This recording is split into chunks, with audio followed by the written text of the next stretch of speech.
right, we're live. Welcome to the Daily Whatever Show. I'm Dana Dubois. I'm Lawrence Winterman.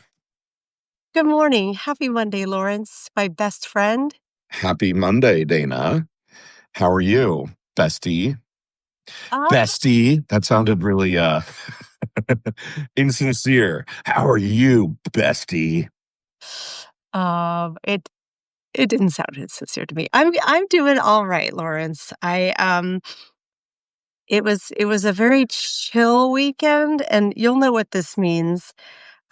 We are officially in the big dark, I think, here in Seattle, where Yeah, it that's starts getting dark before 6 p.m. now. We had our final, 6 p.m. moment of light.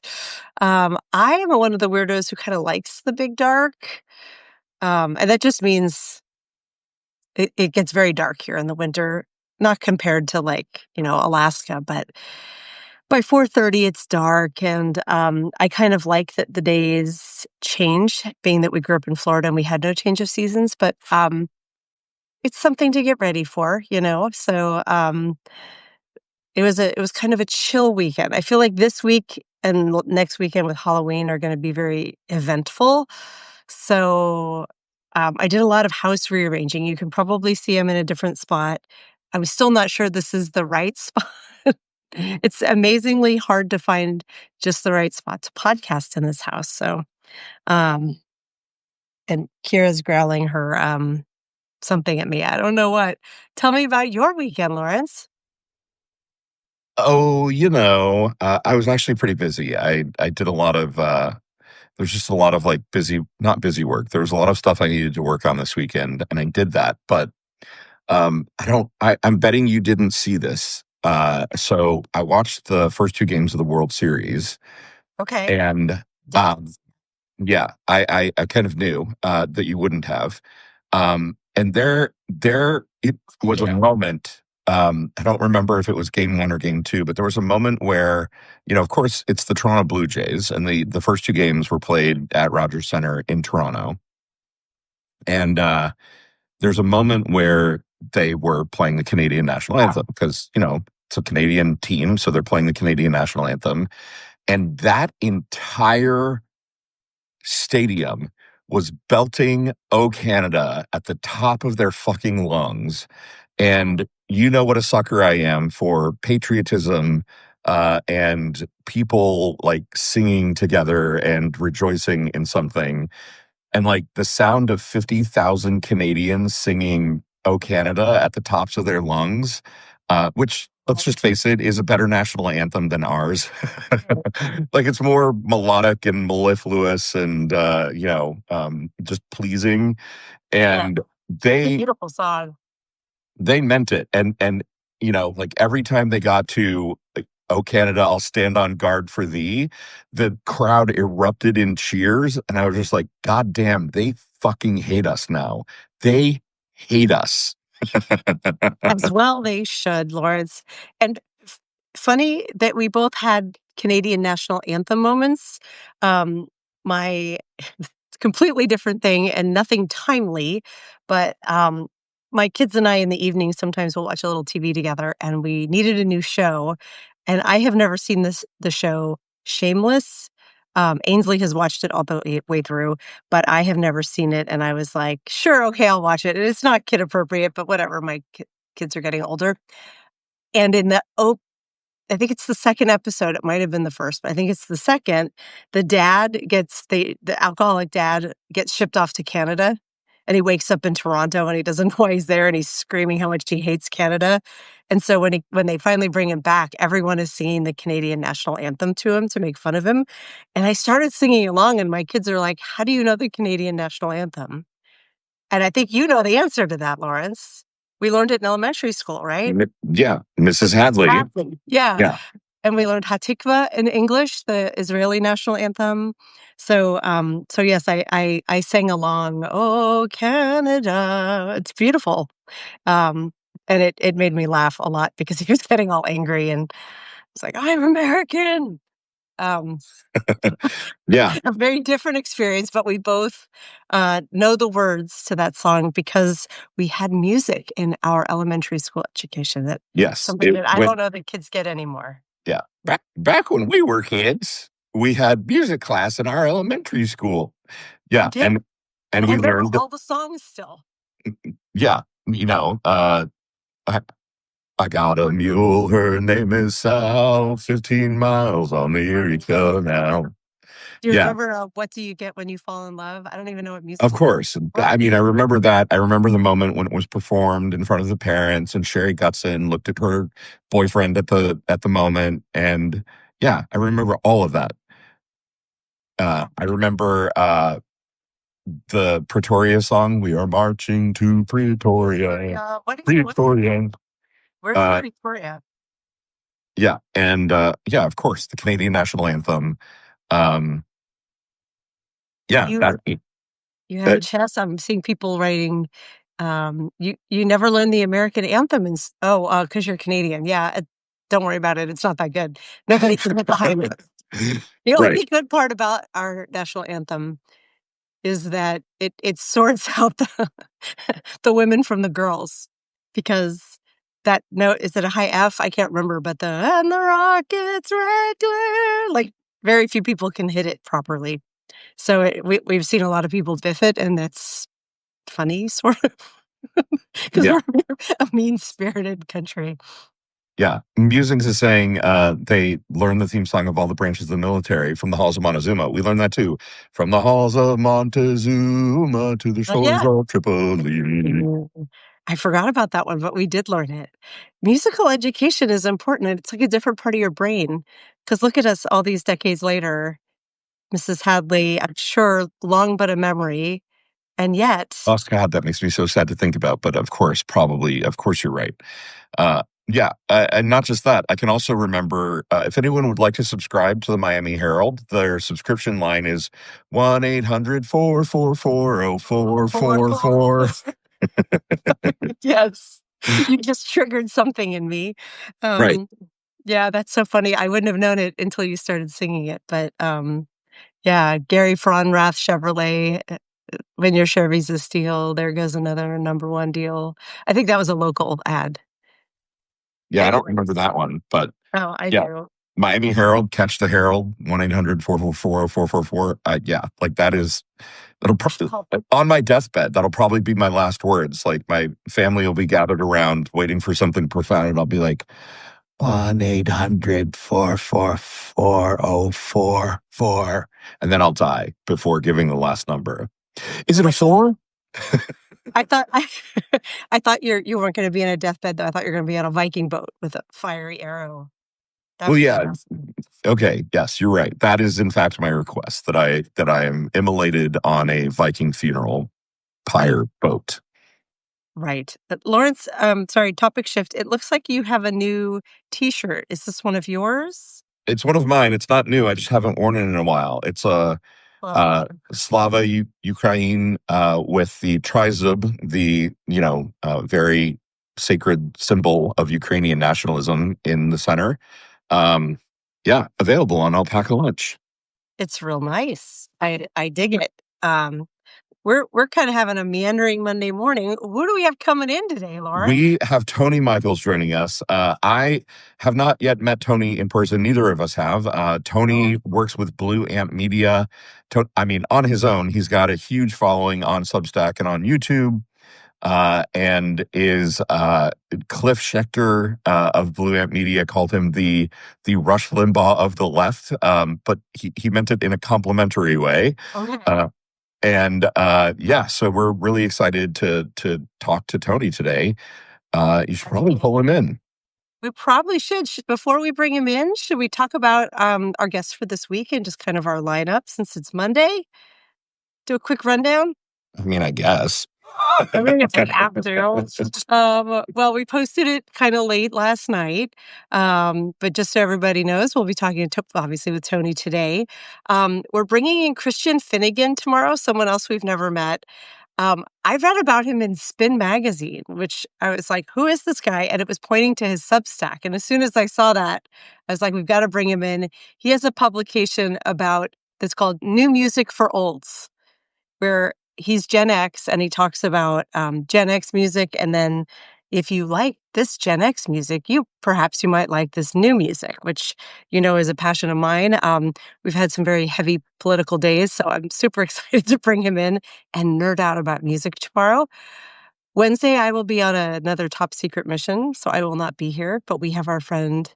Yeah, Marlon Weems is joining us, and we are talking about reparations. We're talking about how it's time for reparations. And Marlon and I will most likely have a guest, but we don't know who yet. There are a couple of people that Marlon is reaching out to join us and add some nuance to that conversation. So very, very excited about that one. Me too. And then Thursday, the day before Halloween, it's going to be just you and me, Lawrence. And we have not had a day for just us in like 2 weeks. So I'm very excited about that. Topic TBD. Let's see what we write and what's in the news this week. We'll figure that out. Right. And then Friday, this is, I think, our first week of a twofer. We've got Marlon coming back for Fucked Up Friday. He claimed Halloween a long time ago. So I'm super excited for that. And I'm very grateful he's filling in while I'm on my top secret mission. On Halloween, also, we should say we're going to be going live with Julie Roginski on her show, You and Me. Yep. So that's going to be a busy day. And then Saturday, we have I shouldn't say very, we can't pick favorites, though, kids. One of our favorites, Ellie Leonard, coming back on to talk about the Epstein files and her investigative work that she's doing. So we have a really exciting week here. It's a great week. It is a great week. All right, let's get Tony.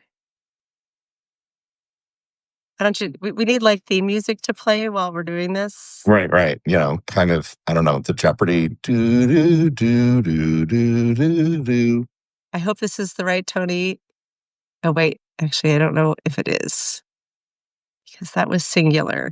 And it is plural. Pardon me, you guys. I've never pulled Tony in before, so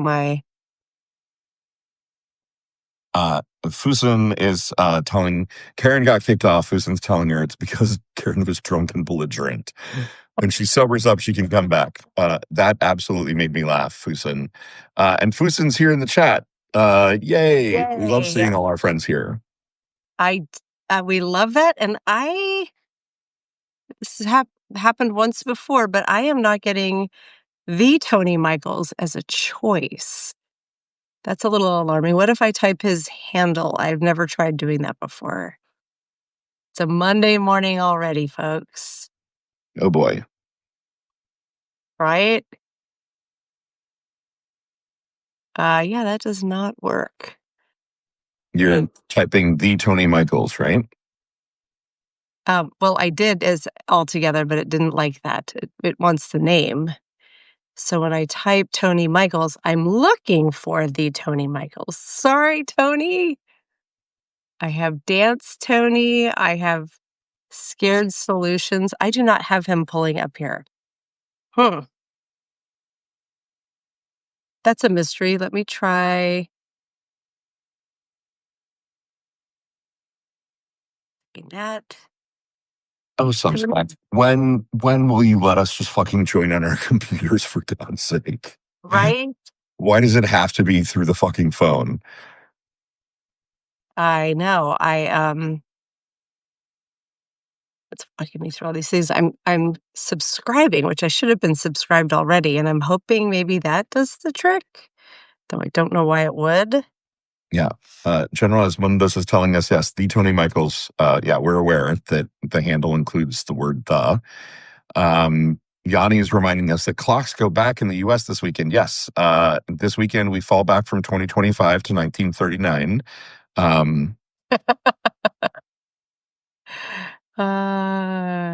You are so right.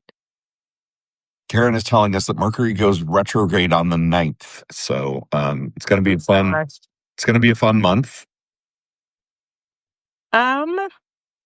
Tony, this is very strange. This is just like what happened with Dr. Amber Hull. I'm typing in the Tony and I see a bunch of the Tonys, but when I add an M, I have nothing.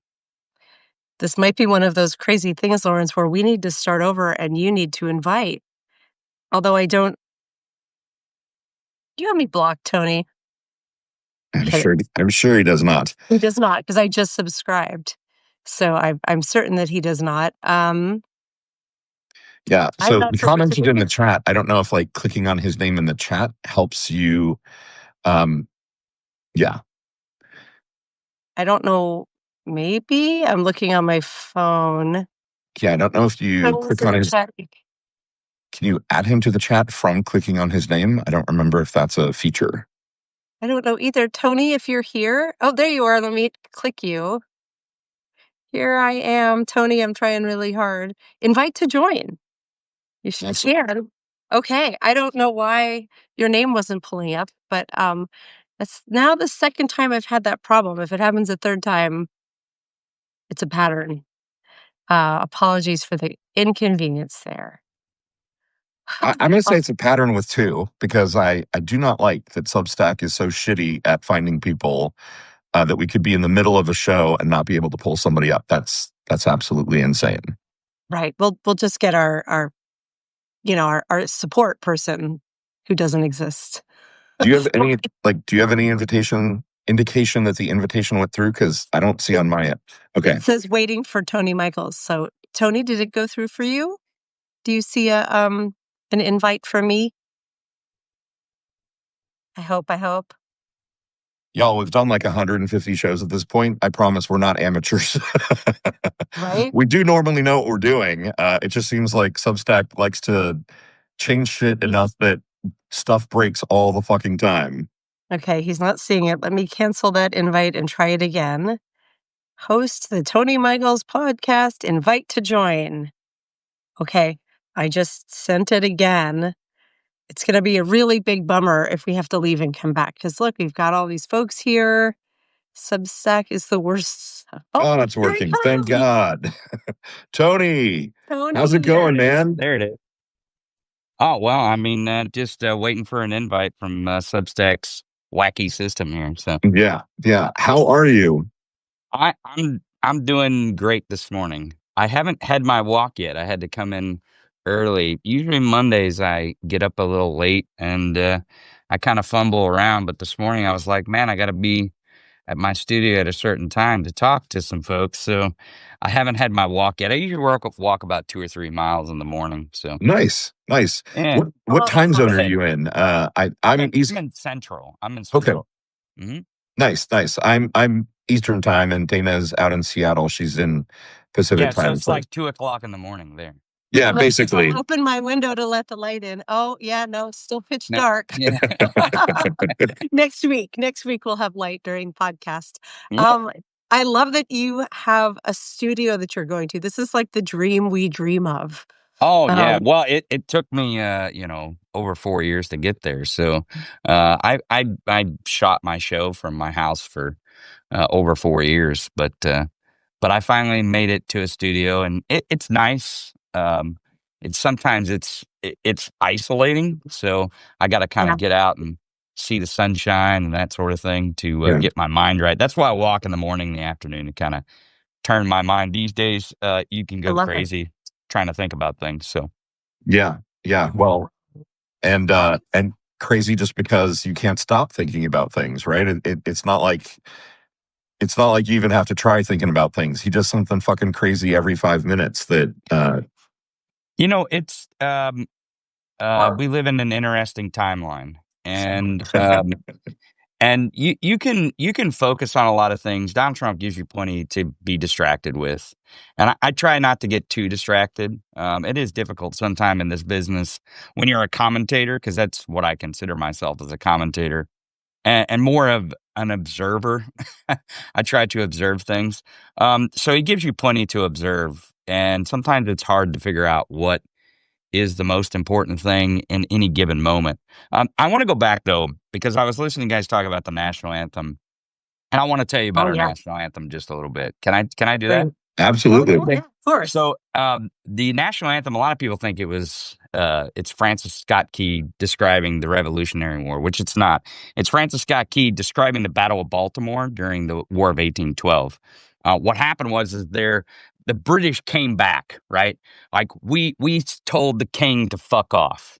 And we were like, we're independent, we're our own country. And the king's like, yeah, okay, that's cool. And then after a while, he's like, we're going to try to get America back, right? We want the colonies back.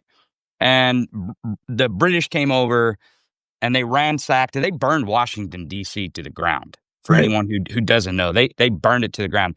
And then there were some stragglers that was like hanging around the farms and looting the farms through Baltimore. And there was I believe the doctor's name is Beans, if I'm correct. It was Dr. Beans. What he did was he took those jackbooted thugs and they were like trying to round them up, the ones that were looting the farm. So they tried to round them up. So the British heard that there was Mr. Beans, who was a resistor, right? And this, a doctor, he was a resistor in this movement of Britain trying to British to come back over to take the colonies back. And they rounded up these soldiers. Well, the British found out about this and went and arrested Dr. Beans. And he was on a boat while they were bombarding Baltimore. They were just bombing Baltimore, the British. And Francis Scott Key and a few others of the Dr. Beans, I think it's Beans or Beans. I can't remember which.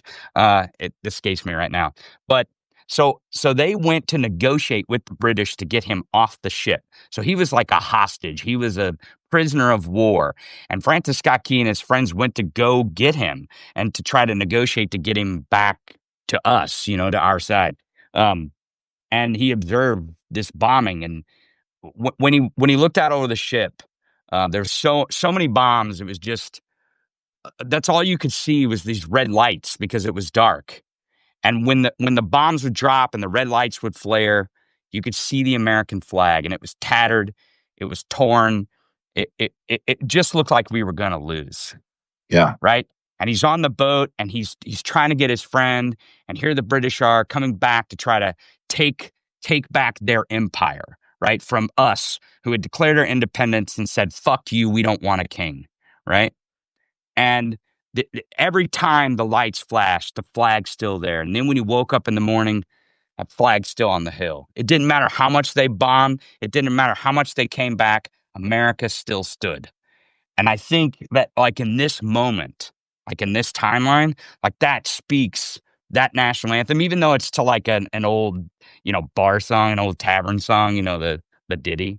Yeah. But it's a beauty. And the reason why it's a beauty is because it kind of describes the moment that we're in. If you kind of think about it, we said no kings, and they just keep coming at us. They keep coming at us. And there's people out there yelling ICE. They're jackbooted thugs. They're Gestapo in the streets trying to round up people. And I don't know. I think it says something about the moment. So that's Yeah. my 2 cents on our national anthem. That's why No, that I would fight for our national anthem. we can appreciate that. Absolutely. It is a hard song to sing. No, it is. And you got to have quite a range to sing the song. Yeah. Yeah, you do. You do. And I actually, in high school, I was in chamber choir, and we sang the national anthem. So I have my own version, and I like to sing it a cappella. And it's a Nice. Are great you a song. tenor? Are you Yes. Well, I can range from baritone to tenor. So, all right. Damn. All right. so Fabulous. I feel like, have you ever been a teacher? Because I just sort of got like wrapped there for a minute, like you were giving us a lecture as a no. professor. Well, I mean, I kind of thought about being a history teacher because they say those who can't teach and those who can't teach become PE teachers, and those who can't be PE teachers become history teachers, I guess. But maybe maybe there's truth in that. I don't know. But Right. I've always been a fan of history, and because I think uh, we put too much stock in what context is sometimes. I think we really do. A- And we look at history and we try to form opinions around what has happened versus what is happening now in the present. And we really and I think it's a liberal thing because our minds work a little differently than what a conservative mind would work, right? And I don't think it's a bad thing. I don't think it's wrong one way or the other. And I don't mean like conservatives like MAGA Gestapo Nazis. That's not what I mean. I mean Right. an actual conservative Right. person Right. versus someone who is liberal. And I think we miss a lot of that in our modern politics. And I think it's what's a little wrong with us. But I think our main problem, and I think this is the topic that you wanted me to talk about today, was strong centralized federal executive power, and I Yeah. think that's actually our problem. I mean, yes, Donald Trump is a problem, right? But I think our problem that we have in our country is that we have kind of slowly given more and more power from the Constitution, and I'm holding it right here, Yeah. to the executive and to the president of the United States. And we kind of have this feeling like when you talk to people and you talk to people about the election or who they're going to choose or what the president's doing, it almost feels like for decades, we've had a king, right? We've had one. And the only reason why is because it's really us that chooses this stuff. I mean, Right. the Constitution is nothing but a bunch of words, right? It's like there's no like, I mean, yeah, there's an army behind this, right? Yeah, there's police forces, there's courts, there's Congress, there's all these institutions, but it really is nothing more than just a bunch of words, right? And really the idea of the rule of law is about if we the people believe that it still exists, right? Yeah. As soon as the majority of the country believes that the Constitution isn't in force, all bets are off. Like Right. this protects us, but more importantly, this protects the government from us too. Yeah. Like that's I the social contract, right? That's Yeah. the agreement. That's the So silent agreement. I don't want to interrupt because I can tell you want to get on a roll on this, but since you're new to our audience, let's take a minute to just kind of step back and tell us about yourself and kind of how you I'm got into the place that you're in right now. You know, you've got this great audience, you know, a ton of followers and a great YouTube channel, but like let's find out about you. Okay, so I think you know there's a long story, but just to make it short, I started a TikTok channel during the pandemic, right? And I did the stupid dance videos. I did the Tiger King videos, you know? y Yeah. Oh, yeah. we Tiger King. Everybody you remembers got the Tiger King from the pandemic. Like, of that is our course. PTSD, right? From the Yeah. Right. pandemic. You did the Yeah. Tiger King videos, like, you went and got tigers? Yeah, but my recent TikTok account was just banned. So I get banned on TikTok. I think I've been banned on that like 4 or 5 times. Yeah, I because I don't like to follow their stupid rules of words you can and cannot say and all that bullshit. Like I just I'm not into the censorship thing. So if you're gonna censor me, then you know get fucked is kind of how I feel. That's why I Yeah. like Substack. I mean, even though the invitation thing's kind of wacky, I like Substack. But what happened is after the election, Donald Trump wouldn't concede, and it really pissed me off. And probably because of some of the historical stuff, right, that we look at, like, Yeah. and you know, he's just a whiny little bitch. And I got on TikTok and I started doing some videos while I was on my walk. At the time, I do my walk in my neighborhood, eh, and it's kind of caught on. So I would sit in the morning on a TikTok live. Of course, it was much different back then, and and I would go to do like a morning coffee thing where I would talk to people while I'm drinking my coffee, and they were like, "Hey, man," and they would sit and listen to me for like 30 minutes, 45 minutes, and someone in the comments said something that I was like, "Man, that's that's really brilliant."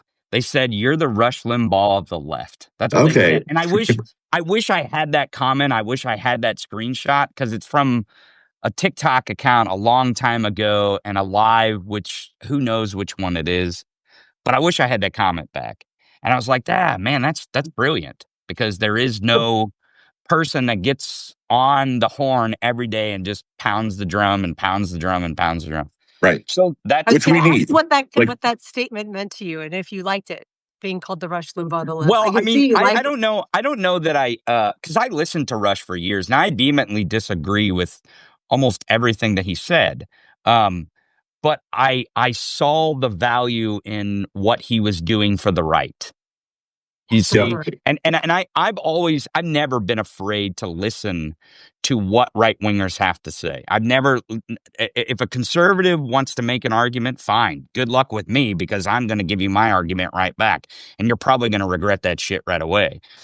And the reason why is because I've been listening to them for so long. I've listened to Rush Limbaugh, Hannity, Michael Savage, and so many other right wing talk shows, Glenn Beck and stuff. And the reason why is all the assholes. You're like, if they're a right wing asshole, I'm going to listen to their show so I can talk to these people. you got to remember, I'm in central Missouri, so I'm in like MAGA country, right? Right. And I'm in conservativeville.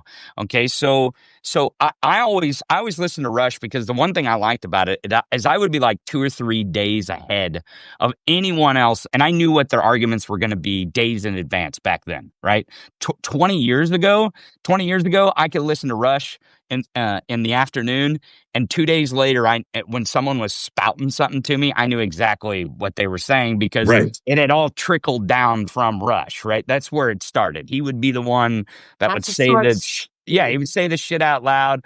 I would hear it first, and then I would know by that time I had already put an argument together to crush them, right? And so they always felt inferior to me, because I'm crushing your head. I was always ahead of their argument. But when you consider media in today's world, and I think the left misses out on this a lot. They get a little pretentious, and they think, well, because I'm smart, because I went to college, because I know statistics and data, I'm much more smarter than everyone else, and I can prove someone wrong.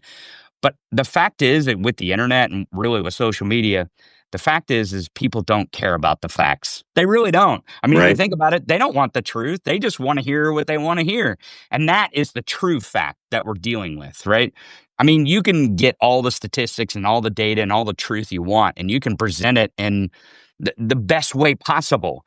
But that doesn't mean people are going to believe it, even if it is the truth, because they want to believe what they want to believe. And I think that's the thing that we miss a little bit in politics. We're not really selling truth. We're selling what we want people to believe, right? And to get people to believe something, you kind of have to get in their feels. You kind of have to be emotional. And statistics and data just doesn't spell emotion. It doesn't at all. It's boring. No one wants to do homework when it comes to how they're supposed to believe in politics or their ideology. They just don't. They don't want homework. So I've never heard anyone say that before, and it's so fucking true, right? Yeah. Like it is such a like liberal nerd thing to be like, oh, I want the homework. I want to understand. Yeah, no, you're exactly right. Nobody wants the homework. Most people do not feel that way, especially people who aren't really. I don't want to say they're not interested in politics. They're more apolitical, though, right? They really think both parties don't represent them. They don't think there's any politician out there that represents them, which is kind of American if you think about it. Like that is truly American. That I don't have to be a member of the party. I can vote for who I want to vote for. I can vote for this person in this election, and then I can cross the aisle and go vote for this person in this election. You can't tell me what to do. That's kind of the American spirit if you think about it. Theoretically, that would be a really nice way to live. Like, yes. I long for the day when I'm tempted by a Republican candidate. Bring it. Well, I actually believe that we might not be too far off from that, because I think that we are in realignment. But to finish up who I am, so what happened is when they said Rush Limbaugh the left, I was like, that's interesting.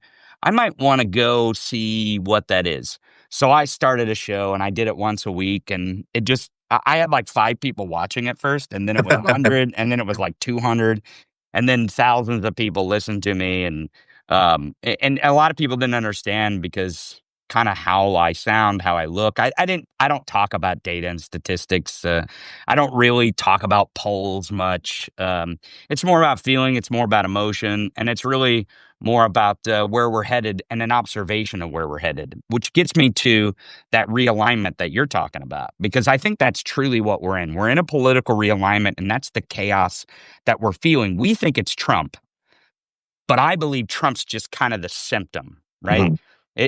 It's kind of like It's kind of like having a health problem and you get a headache, right? Well, Trump's the headache, but it doesn't mean that you're not solving the actual problem when you take Tylenol or ibuprofen, right? Yeah. So I think since the event, and we've had several realignments in our history. The last realignment was obviously the civil rights era. That was kind of the last realignment where the political parties did what everyone considers the switch. Right. And I think we're in that period now. And I think the events that set that off is 9/11. I don't mean the events caused the political realignment, but our reaction to Yeah. the events of 9/11 set in motion this political realignment that really we're in the throes of right now. Okay, this is a magnificent hook because I'm in, man. You got me hooked, hook, line, and sinker. I want to know. Please expound. I'm dying to know what this means.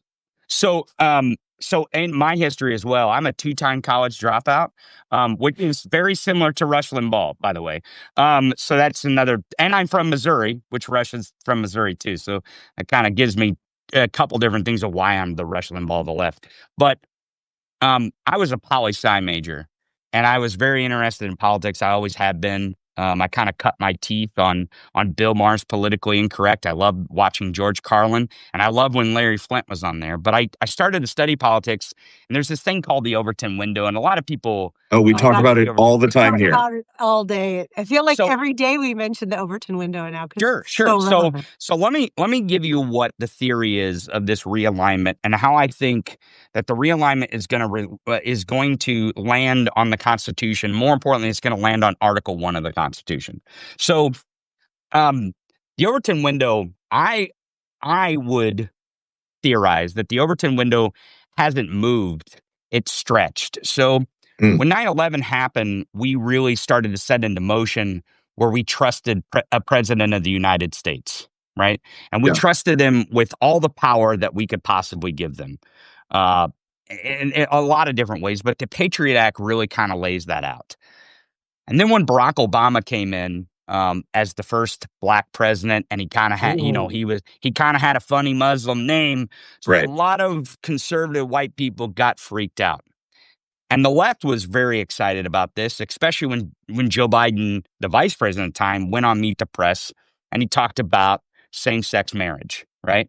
Hmm. And my suggestion of the Overton window is that the discourse doesn't move or stretch the Overton window. There's always discourse in and outside the window, right? There's Mhm. always going to be a neo-Nazi saying far right-wing stuff. There's always going to be Marxist and maybe some pseudo-communists saying far left-wing stuff, right? And they're always saying these things, and that exists regardless of where the Overton window is on the spectrum. But when Joe Biden said that, and then Barack Obama, the president of the United States, had to say, "Yeah, you know what? Sure, I'm in support." Even though he ran in 2008 as traditional marriage, he switched his position within his term, and then he ran his in 2012 on same-sex marriage that he supported it, which moved the Overton window and it stretched it. And then the ACA, Obamacare, stretched that window. Some people think it moved, but I think it stretched, right? And that discourse was all allowable. It wasn't taboo anymore. People were able to talk about it in a way that it wasn't like, oh, you can't say that on TV. Right. But isn't that what the Overton window is? That when you talk about it enough, it's no longer Yes, but outside the realm. it's only when the policy moves. It's only when the policy moves because we move politicians, right? Right. Politicians do not create movements. They Right. co-opt them. They Right. don't create them. Trump's and that's my suggestion here. So when Trump came on the scene, Trump really didn't create this MAGA movement. This white grievance really existed already, right? Yeah. It had existed for years, really since the late 70s, early 80s, when Ronald Reagan came and said, the government's bad and government can't do good. We need to get the government off our backs, right? Yeah. And that was the end of the civil rights realignment when that happened, because then the Republican Party was for small government and the Democrats were for big government. And Bill Clinton kind of played with this when he said the era of big government is over. He tried that line and it worked for a little bit. Right. But Donald I just Trump. want to, Tony, I just want to point something out. In the Overton window, I think we forget the thing at the very center of the Overton window Mhm. is policy, right? The thing at the center of the Overton window is stuff that is so mutually agreeable that it is literally the policy of the moment. And Correct. so I like the way you're talking about stretching it, because I get where you're going here, that the policy piece, it may be shifting. The Overton window is stretching, but there's an elasticity to it, right? And there's like some Yes. snapback that's coming. Well, and I believe that's the moment we're in, because I think Donald Trump, with that white grievance, he co-opted that movement. He called it "Make America Great Again," the MAGA movement, and it didn't move the Overton window; it stretched it to the right. So, like, our Overton window has been wide open, right, to all this discourse and all this nonsense and all these terrible arguments that you would make for good policy, right? Yeah. Because they are. There's a lot of terrible arguments out there for good policy. A lot of and it's not just right, it's not just left. It is both. And I'm not both sidesing anything. It's just you got crazies on either end of the spectrum. That's just how the spectrum works. Okay. Yeah. And that discourse is causing the crazies to be the loudest. And it feels like, why are we being so nuts about this thing, right? About this one little thing and about these few amount of people. Why are we having this and putting these few amount of people in such danger with this wild rhetoric, right? So the Overton window stretched, right, with Trump. And I believe what is happening is we are snapping back the Overton window. And it is the chaos that we're really feeling. And what that is the realignment. Because if you think about this moment that we're in, is Republicans are no longer the party of Article 1 power. They're not. Right. They're just not. They've absolutely given up congressional power completely. And correct. So Article 1 their Article 1 power would be like, Republicans would say something like, well, we don't want the big deep state to control everything. Well, the deep state would be Article 2. That would be the executive branch, right? That would be the executive giving orders, and then those orders have to be carried out no matter what Congress says Yeah. or what Congress does, whether they just stand aside or they get in. And then there's Article 3, which is the courts. Yeah. And now the courts has been our backstop. I know a lot of people criticize the courts at this point, but the courts are the only thing protecting the Constitution right now from Sure. Article 2 just absolutely taking full power. And my suggestion is that because Republicans are in bed, I mean, they love it. They're having sex with executive power every day. I mean, they're on the internet kissing on it. You know, it's just a Right. full Total on, public displays. Yeah. right, full on sex fest with executive power for Yeah. the Republicans, which is kind of weird to think that the party of Ronald Reagan, who said the government is the problem, Right. is now like, Right. no, big government is the thing we want to use to get rid of the people we don't like. Right. And Grover Norquist, right? We want to shrink the government so small we could drown it in a bathtub. Like that dude has got to be spinning in his fucking grave at this moment. Well, so this is a good point. This is a good point because they're using like Project 2025, right? If you really look at what they've accomplished with it, because they've gotten like maybe 40% of it accomplished, and they really needed to get it accomplished in the year 2025, which I don't know if anyone's looking at their calendar, but it's coming to a close here. Yeah. And the reason why the Heritage Foundation knew you only had like 1 year to get this done is because the election cycle comes. And when the election cycle comes, all bets are off, right? You really are handcuffing politicians, especially congressmen and senators, to their constituents. And whatever their constituents are going to say, that's what's going to pop out. That's why I think we see Marjorie Taylor Greene and we're like, why the hell do I agree with her? And Right. it's not that we are agreeing with Marjorie Taylor Greene. Marjorie Taylor Greene is trying to get reelected, and she Yep. should. It should be her job as a Article 1 seated congressperson to go to her constituents and find out what they want her to do, how they want to be represented. And it feels like to me that Marjorie Taylor Greene is telling us how her constituents want to be represented. And I think it's a good sign of this realignment. So this is what I see coming. And I think the only thing holding the Democratic Party back, because I want to be very clear here that I have a 50,000 foot view of this.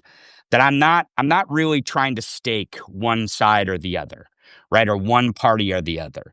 I really want to look at politics, and I try to look at politics through a lens of not what I want to have happen or what I can force to have happen, but what is happening, because it's natural.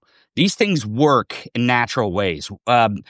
We can force it. We can say certain things, but all that is the natural way of things. We're humans, right? We don't really tolerate intolerance sometimes, and sometimes we tolerate it. And that tolerance or intolerance kind of shifts the politics around in a natural way.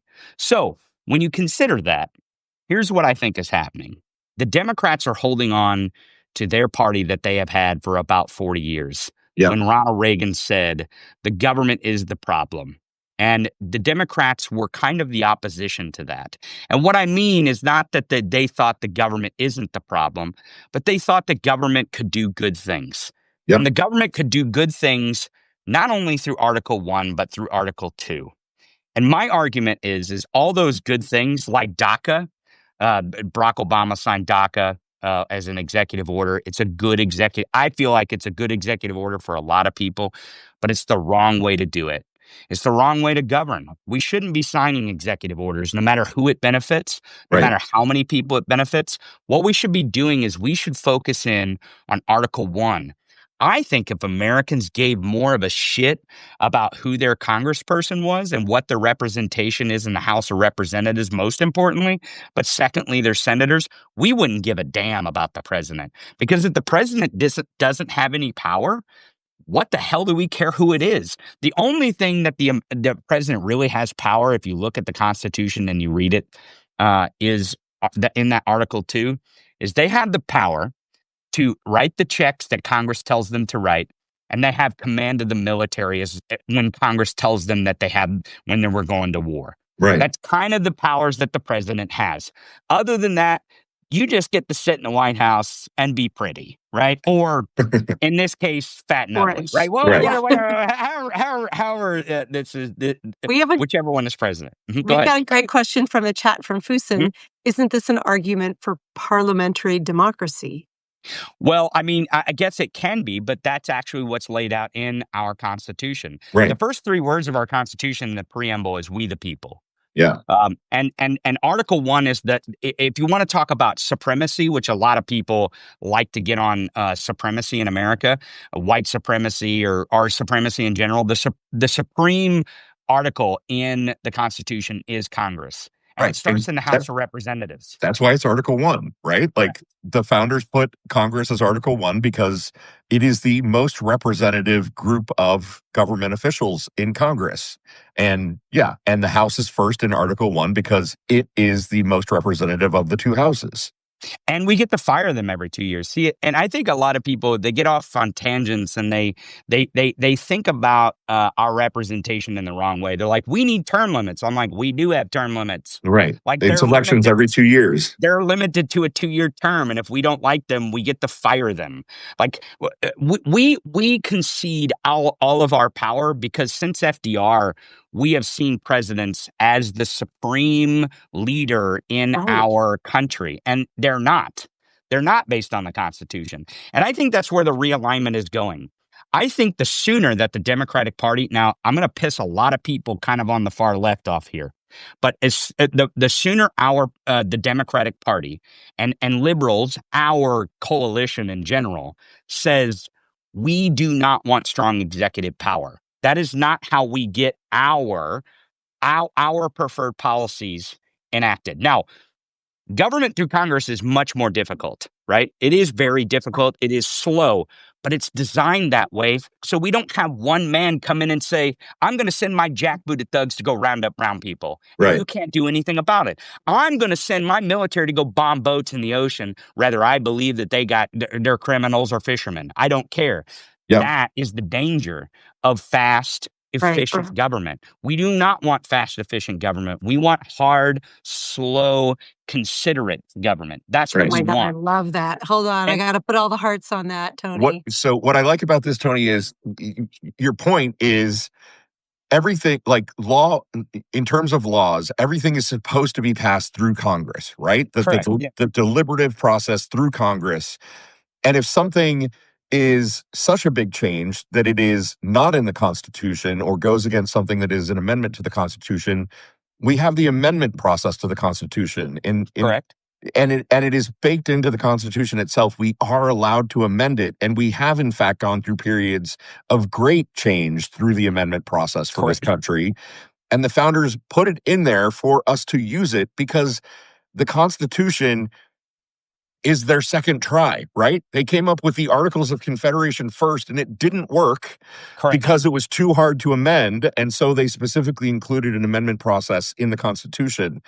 And this is, I think you're absolutely right. I think this is the argument we need to be making, which is we need lawmakers who are going to take the job of Congress seriously, who are going to follow their Article 1 responsibilities seriously. And if there is something that we need to change massively that is currently prohibited by the Constitution or isn't in there, we go through the amendment process. We can do hard things, and amending the Constitution is supposed to be hard, but we could do it. And between Article 1 and the amendments, we can build the more perfect union. And I think a lot of people will at first will be upset by what I'm about to say, is that I don't think that the parties in the coming years are going to be drawn on culture.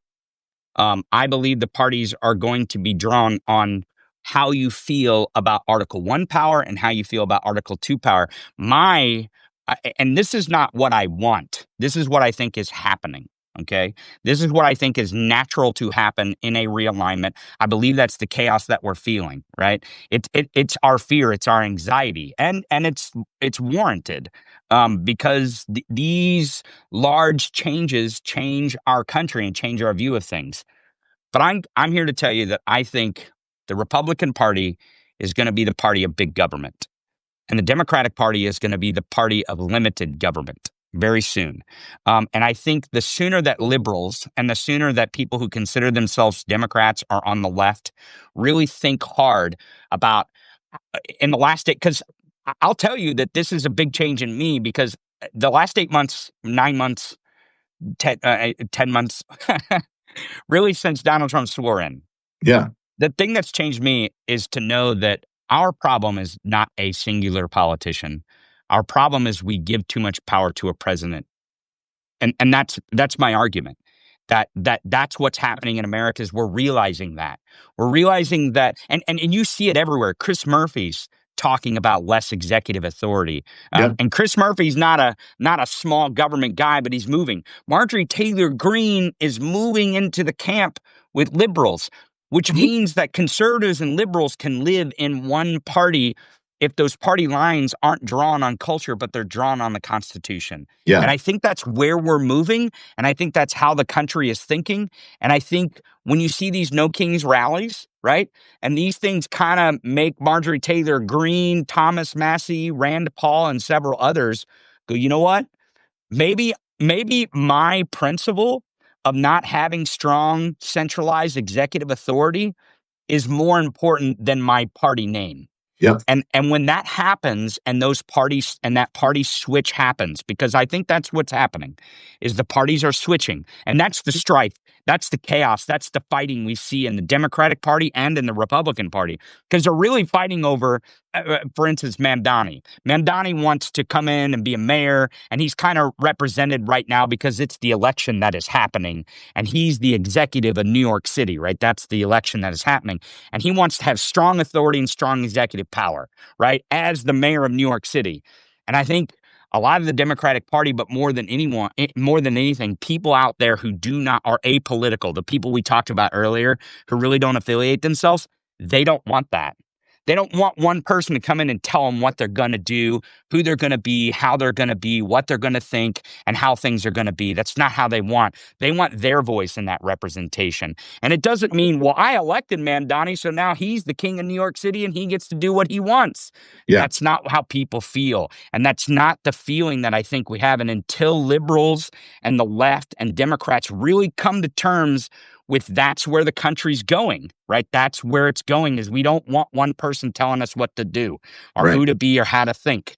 And when we get there, it provides more liberty. Thomas Jefferson Thomas Jefferson once said, and then I'll let you guys. I'll back off a little bit. Thomas Jefferson once said, "When the people fear the government, that is tyranny.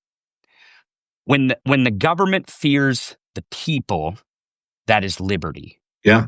And that to me is probably the if there was one quote that we would look towards in this moment, Yeah. that's it. Because that's why ICE agents are hiding their faces, right? Yeah.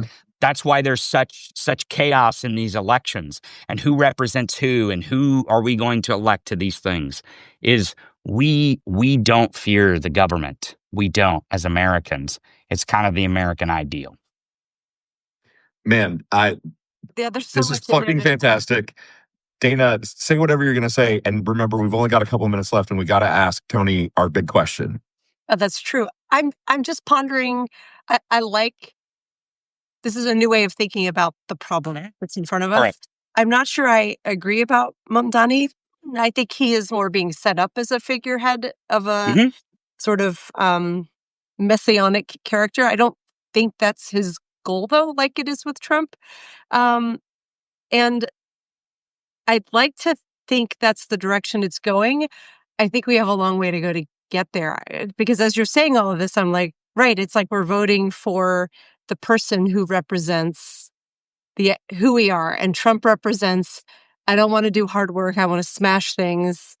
And I want to take down sort of intellectualism and process. I think that's part of what appealed about him to so many people, is that he was going to come in and break things. So they love that he's doing stuff by executive order and Correct. Twitter and all of that. So I'm not sure how we get there, but you're really making me think this morning, and I really appreciate that. I do think that might be a core argument, because how on earth are we in a world where I'm like cheering on Marjorie Taylor Greene? I don't understand.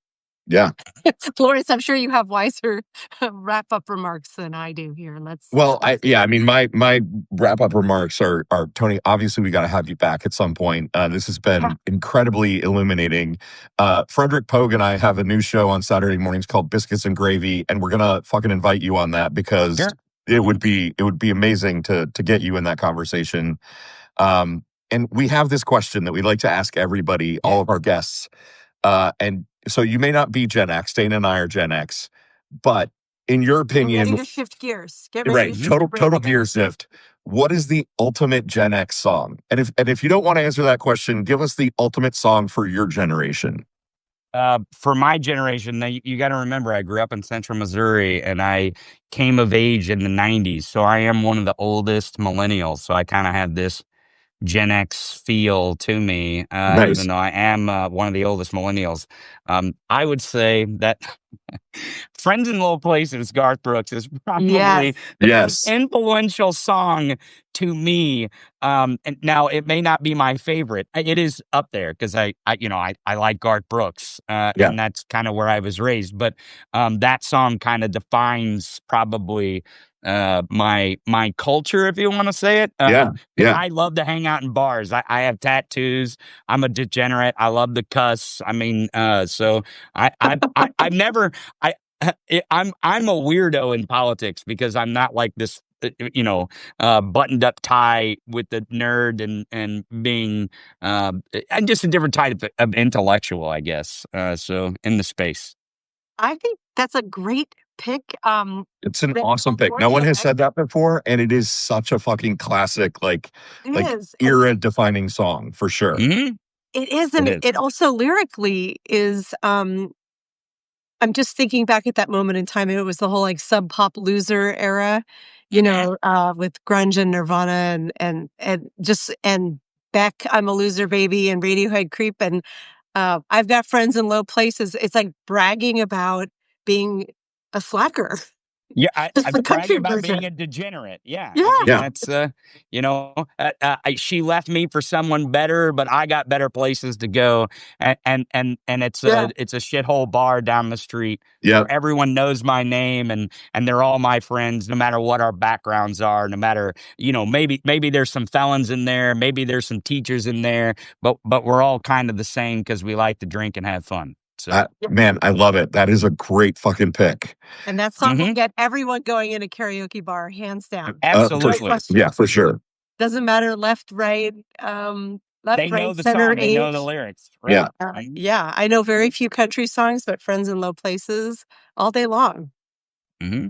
Awesome. Yeah. Man, this was so much fun. Thank you so much for coming on and hanging out with us. And Thanks for having me on. I do want to tell everyone, if you want to go to yourpocketconstitution.com, that's yourpocketconstitution.com, you can download a free digital version of the Constitution. So it's completely free. I mean, you'll get a chance to get a real one, but it's free to download the Constitution to have on your cell phone, your tablet, your computer, so you can refer to it. That way you can read that Article 1, you can read the Article 2, you can read Article 3, and all those great amendments that Lawrence is talking about. So it's right there on yourpocketconstitution.com. Awesome. I love it. Hold on, I think I've got your Substack in here. I do not, but we've posted the link to Tony's Substack a bunch of times. Yeah. Follow me. Go me. subscribe. You can search me. Yeah. No, I mean, we will put it in the recap, and it's definite. I just subscribed right before we got on here. Thank you so much, Tony. Thank you, guys. It's a pleasure to chat with you. This hour just flew by. Yeah, for real. And you blew our minds. Absolutely. All right. Thanks, everybody. Thanks, everyone, for joining us today. We love you, mean it. Love you, mean it. Bye. See ya.